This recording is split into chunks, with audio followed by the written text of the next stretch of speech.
Hi guys, tinuto nga pala ako. Naisipan kong tumingin sa ref. Baka kasi doon may pagkain eh. Tara, punta tayo. Ayan, punta na natin. Pagbukas ko ng ref, wala.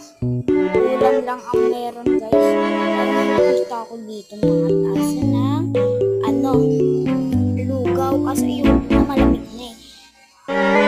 Yung natikman ko yung yelo, napakapait. So, nakita ko yung iPad ko. Tapos, pagkabuklat ko, basag. Basag yung iPad ko.